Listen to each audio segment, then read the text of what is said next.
Qaysi holatda bizning tanamiz ko'p energiya talab qiladi? Fiziologik holatdami yoki psixologik holatlardami? Bizning muskullarimizda energiyaning ketishi psixologik holatlarga nisbatan kamroq bo'lishi mumkin. Nega?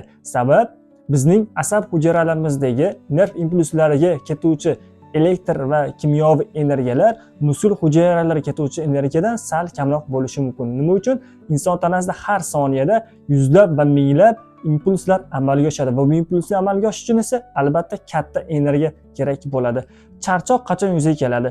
Qisqa vaqtda, ammo katta tezlikda ish bajargan vaqtimizda bizning muskul hujayralarimizga kislorodning yetib bora olmay qolishi oqibatida sut kislotaning miqdorini ortib ketishi tufayli yuzaga keladi. Bu bizning tanamizdagi fiziologik charchoq hisoblanadi.